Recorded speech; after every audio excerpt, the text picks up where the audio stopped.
Hi, this is Barry here, and you're very, very welcome to today's podcast episode from WriteCome.com.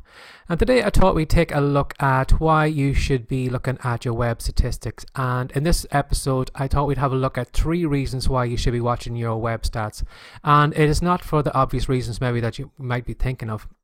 Now, straight away, I know some of you maybe have a mental block when it comes to, graphs and numbers and all that. And, maybe you just say, well, that's the last thing I want to look at. It's boring and I don't understand it. And, you just totally switch off. But if you just stick with me and, listen to this full episode, it will make you aware of a lot of things maybe that you should be paying attention to.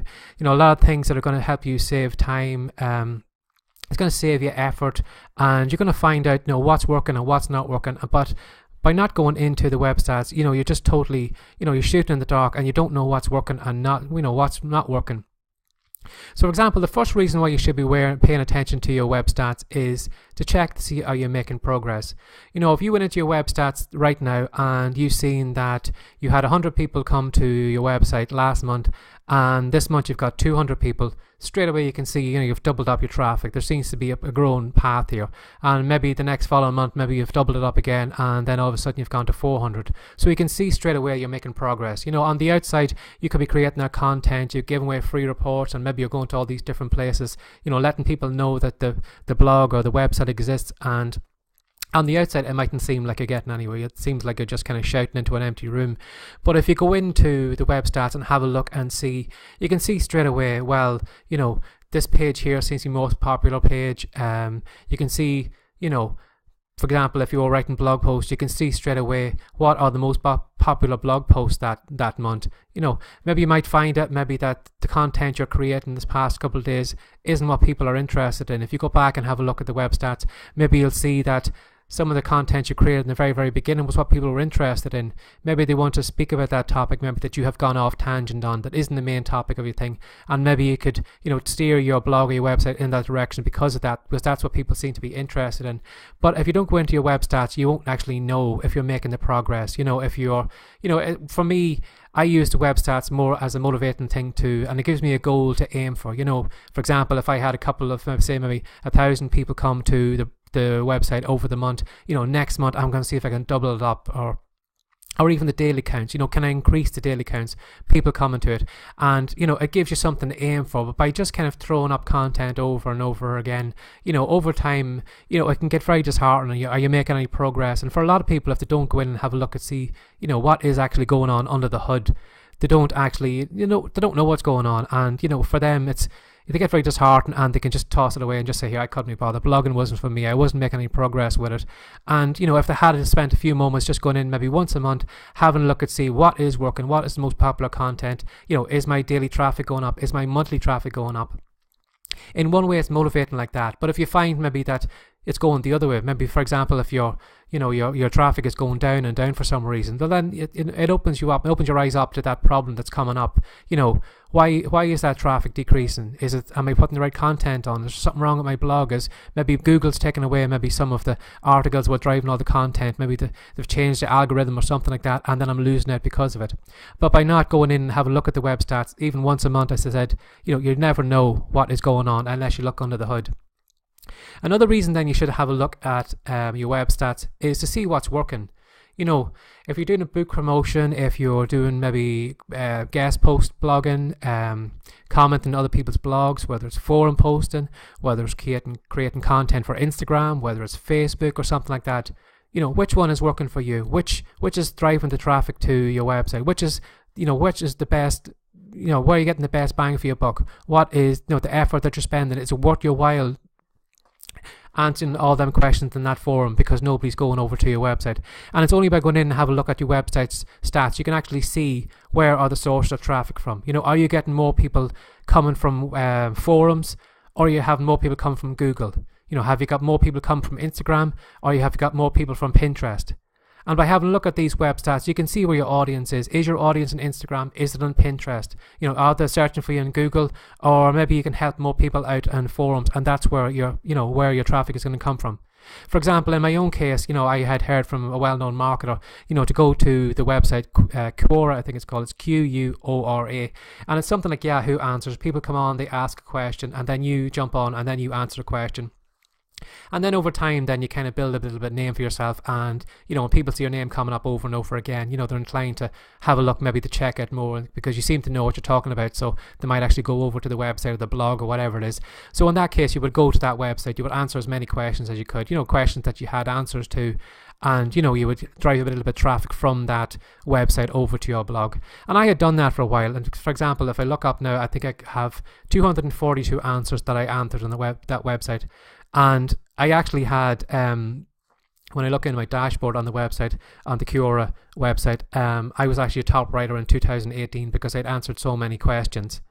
And, to look at that website, you're thinking, wow, I'm a top writer in 2018. And then if I look even closer in the dashboard, I could see that, the questions I had answered were viewed almost 6,000 times this month. So if I'm looking at that, I'm thinking, wow, that's really good. I'm going to keep going on it because I seem to be, making a name for myself. And, there's more and more people coming and reading my answers. Until I go over to the web stats and have a look and see how much traffic has actually come because of all the work I was doing over there. And when I looked at it after all the thousands of views that I was supposedly getting over there, possibly I am getting them over there, but the people weren't actually leaving the site. If I was lucky, if I was getting 10 people a month for all the effort that I was putting in over there. And if I didn't go into my web stats and see where that traffic was coming from, I could be, that all that could inflate my ego, saying, wow, I'm a top writer, I'm this and I'm that, and I'm going to keep writing away. And I would be totally wasting my time. I'm wasting that effort. So as you can imagine, once I found that out, straight away I stopped going there and I stopped answering questions because it wasn't worth my while. But if I didn't go into the web stats, I would have never known that. And you're probably the same too. You're probably doing things that you think are working for you. You're creating content for Instagram or Pinterest or, again, answering questions in forums or whatever it is. But if you don't see, is it actually sending you traffic or where your sources of traffic are, you're never going to know. So that's another reason why you should go into the web stats and check out what is working and what's not working. And another reason then you probably never think of is, are you being robbed? Is the content being robbed off your blog or your website? Is those books maybe you've created, that you have in your store, is people downloading them for free? Now, and this, in my own case, for example here, I'm recording this on a Monday, and I had created a report the previous Friday it was called Chrome Cache, and basically it was a short report and a video would show you how to create courses using the browser Google Chrome. And I had created that report, I think, on the Friday night, and I had released it over on the Warrior Plus site on the Tuesday. So as I looked at my stats, in the Warrior dashboard, I seen, there wasn't many sales that gone through, and I presumed, well, I released it on, probably a bad time on a Saturday, and probably a lot of people had a lot on, and, come Monday, people will probably, be getting back to work, and they'll see the course, and they'll be interested, and they'll probably jump on it, and, hopefully I'll make more sales. So I had a few sales over the weekend, but nothing crazy. But again, I thought, well, Monday it's going to pick up. Until I went into my web stats there this morning and I had a look, and I had a huge spike of traffic going to the download page, and I had a huge spike of traffic going to the PDF document and where it could be downloaded. So you don't have to be Sherlock Holmes to know straight away, all these people, somebody at the weekend had bought that course and they had given the download link away to everybody else, and then everybody else was using that download link, and they were coming over and they were basically robbing the report that I had created and the video course, and they were giving it out to everybody. And if I hadn't been checking the web stats, that could have went on for a couple of weeks, and I could have handed out maybe hundreds, maybe thousands of copies of that report, and I could have been losing sales. And at the end of the day, I could be, on my hosting plan, I could be losing. I might have spent a fortune maybe in the bandwidth, all the downloads that was happening, and I wouldn't have known that if I hadn't kept on top of it. So that's another reason why you should be paying attention to your web stats. Now, you're probably thinking, well, why would anybody rob off me? I've never created anything that would really kind of be worth robbing. And something, I used to think that to myself. I used to think, well, I'm writing these reports, there's, who would rob anything of me? Until I started seeing that myself. You mightn't think maybe that somebody would give maybe the link to whatever book you're selling on your website and would give it away to other people. But you will find people like that, and they will hand it out to left, right and centre. And if you don't set up some kind of some kind of padlock on your download page or something like that, if you just expect people to do the right thing and you're not paying attention to those web stats, don't be surprised when you do come back and you do find those kind of big spikes of traffic are going to places where they shouldn't be going to. And it's only by doing that and paying attention to it that you're going to find out if somebody's being a naughty boy and handing all that information away for you. So those are 3 reasons why you should be checking your web stats. Again, don't think that you need to be a big numbers person. You need to know all the graphs and that. If you're not sure, go to YouTube, type in cPanel, and you're going to find you'll probably find plenty of videos that will show you how to go through the dashboard, how to get to the web statistics section, and how to look. And you're basically just looking for, your daily numbers. Are your numbers increasing? Have a look and see what are the most popular pages on your website. Have a look and see if, that report that, maybe you've only handed out maybe 10 copies to 10 people on your email list. But maybe if all of a sudden you look at the statistics and all of a sudden you've given away 100, so then 90 people have robbed that report on you.